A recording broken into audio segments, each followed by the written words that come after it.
Bonjour et bienvenue à Une heure d'ici. Content de vous retrouver cette semaine. Le maintien du pont de l'île d'Orléans fait couler beaucoup d'encre. Afin de faire le point sur ce dossier prioritaire dans la région, le ministère des Transports avait convoqué les médias à la mairie de Saint-Pierre. Voici ce qui en est ressorti. Évidemment, je comprends que les citoyens peuvent être inquiets avec ça, mais c'est du jargon d'ingénieurs, dans le fond, d'inspecteurs qui déterminent là, vraiment ce qu'on met comme commentaire là, au niveau du rapport d'inspection. Une dégradation très importante sur un élément secondaire, c'est pas aussi grave que sur une poutre. C'est dans cet aspect-là que notre rôle rentre en jeu au niveau des ingénieurs du ministère des Transports, de prendre en considération ce qui a été fait par les inspecteurs, mais aussi planifier les travaux intéressants, nécessaires pour garder le patient en bon état, maintenir la qualité de l'ouvrage. On sait que l'ouvrage tire à sa fin. Hein. On a annoncé déjà qu'on voulait le remplacer. Notre rôle, c'est de le garder en état et sécuritaire jusqu'à temps que son remplacement soit annoncé et effectif. Mais ce que vous dites, c'est que la présence, c'est comme un peu une voiture. Est-ce qu'on peut faire le comparatif? Je vais lâcher un peu le patient parce que est-ce que la présence de rouille, de fissures, ça ne veut pas dire nécessairement qu'il va tomber demain matin ou dans une semaine? Non, ça ne veut pas dire qu'il va tomber demain matin dans une semaine. D'ailleurs, j'ai roulé longtemps dans une voiture qui avait de la corrosion puis de la perforation dessus, puis elle allait quand même assez bien. Mais éléments... sans blague, là, les éléments intéressants là, à savoir, c'est où se positionnent ces dommages-là sur la structure, sur quel élément de charpente, à quelle profondeur la corrosion a affecté. Et évidemment, nous, ce qu'on fait, c'est intervenir avec des renforcements. On en fait déjà depuis une dizaine d'années et on va continuer à en faire jusqu'à temps que le pont soit mis hors d'usage. Parce que c'est cette avenue-là qu'on a choisie, ce n'est pas un remplacement, ce n'est pas une réfection qu'on va faire, c'est un remplacement. Donc, on gère une fin de vie en gardant la capacité de l'ouvrage efficace. Qu'est-ce qui est le plus urgent à régler? Évidemment, les éléments de corrosion en acier puis de fissuration dans les éléments en acier, c'est toujours l'élément le prioritaire à mes yeux. Parfois, les fissurations, c'est moins important par le positionnement qu'ils ont, mais on va mettre quand même un certain nombre d'argent cette année là, au niveau de la réparation des éléments en acier, pour les éléments, les plaques qui ont aminci, les perforations qui ont apparu. Puis le restant, c'est un petit peu moins prioritaire. Je comprends que la chaussée est parfois chaoteuse avec des nids de poules, mais honnêtement, ce n'est pas ce qui affecte la capacité de l'ouvrage. L'inquiétude des gens, au fond, ce que vous nous dites aujourd'hui, c'est qu'elle n'est pas justifiée. Non, l'inquiétude n'est pas justifiée parce qu'on s'en occupe du pont. Si on ne s'en occupait pas, ce serait autre chose, mais les citoyens de l'île peuvent le constater. On est sur le pont, là, aux 2 ans, faire des travaux importants. On fait des entraves, on est visible. On fait des inspections aussi, là, on fait des entraves, on est visible. Si on ne s'en occupait pas, on fermait les yeux, ce serait inquiétant. Mais nous, ce qu'on a comme mandat, notre équipe, c'est vraiment de garder le pont dans l'état où il est. Évidemment, il est vieux, évidemment, il a des défauts. L'idée, c'est d'empêcher que ces défauts-là se dégradent avec le temps et occasionnent des défaillances plus importantes. Donc, ça veut dire que dans les prochains mois, ça va commencer cet été, les travaux, mais dites-nous juste, qu'est-ce qui va être fait concrètement, là? Dites-moi pas les travaux, mais je veux dire, est-ce qu'il va y avoir des travaux dès l'année prochaine, l'été prochain, pour une période de combien de temps? Nous, on fait des travaux dès cet été, puis ça va être des travaux quand même importants qui vont durer plusieurs mois. Et ce genre de travaux-là vont être faits à toutes les années impaires, jusqu'à temps qu'on va mettre le pont hors service. Les années paires, c'est des inspections générales qui nous permettent justement de planifier ces travaux-là, puis de remettre le bulletin à jour de son état de santé. C'est ce qu'on fait les années paires, c'est ce qu'on a fait dans le courant de l'année 2018. Puis ça l'a évidemment orienté un peu la nature des travaux qu'on planifie puis qu'on va lancer un appel d'offres prochainement. Est-ce que, pour vous, ce qui s'est passé au mois d'octobre, ça a été un signal d'alarme? En fait, ce n'est pas vraiment un signal d'alarme parce qu'on l'avait vu venir. On avait observé le défaut lors de la première visite qu'on a faite sur le pont. On a fait 3 ou 4 visites sur ce joint-là qui a lâché au mois d'octobre. On avait vu qu'il était plus endommagé que les autres par en dessous. On a, par la suite, dit on va aller faire un relevé de dommages pour planifier des travaux pour 2019. Lors du relevé de dommages, bon, ils ont vu que ça n'avait pas nécessairement progressé, les dommages, mais que oui, effectivement, il fallait planifier les travaux pour 2019.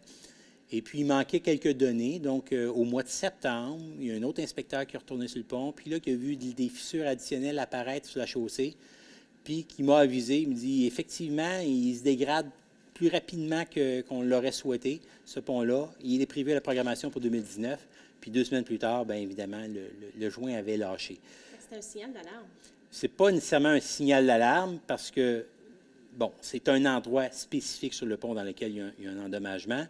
Puis oui, ça a causé beaucoup de désagréments, mais c'est rien en rapport à la capacité de l'ouvrage. C'est un joint de dilatation qui a lâché. Ce n'est pas une pièce de charpente importante qui empêche de remettre la circulation. D'ailleurs, on est capable de remettre la circulation dessus en dedans de quelques heures avec des plaques d'acier passées par-dessus.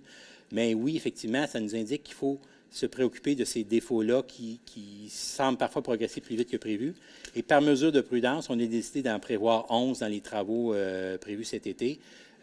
Sont loin d'être aussi endommagés que celui au joint 11 qu'on a remplacé. Néanmoins, on le fait par mesure préventive parce qu'on souhaite ne plus vivre ce genre de situation-là dans laquelle on est obligé de fermer la circulation pendant quelques temps. Quand on parle de gestion de fin de vie, là, juste pour résumer, c'est une mise à jour, mais je veux dire, on ne voit pas trop long terme, là, juste pour que les gens comprennent mieux. Si je devais faire perdurer l'ouvrage pendant longtemps, évidemment, je planifierais une peinture. Vous comprenez qu'aujourd'hui, prévoir une peinture sur un ouvrage comme ça, qu'on ne sait pas ce qu'on va faire avec en 2027, c'est de l'argent des contribuables dépensés inutilement. C'est pour ça qu'il y a des éléments qui, selon les données habituelles d'une inspection de structure, me disent qu'il faut que tu interviennes.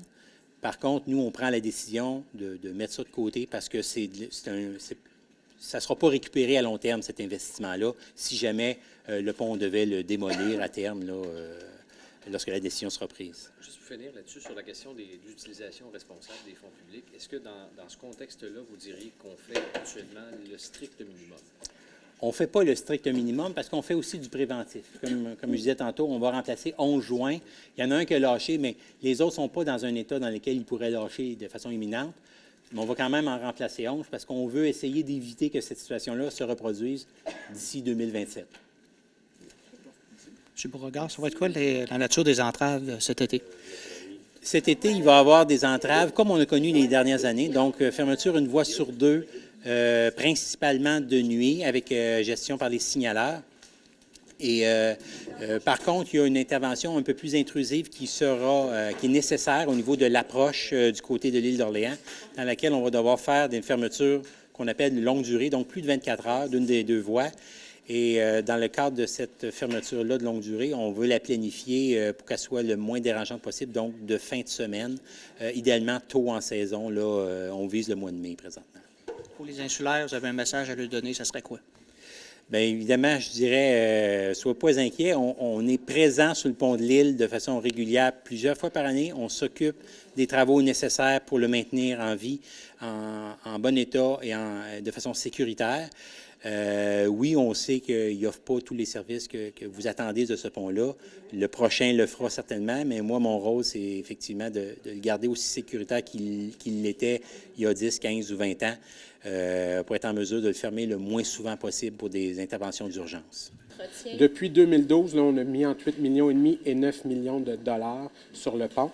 En 2019, on a un contrat qui s'en vient, là, qui est estimé entre 1 et 5 millions de dollars.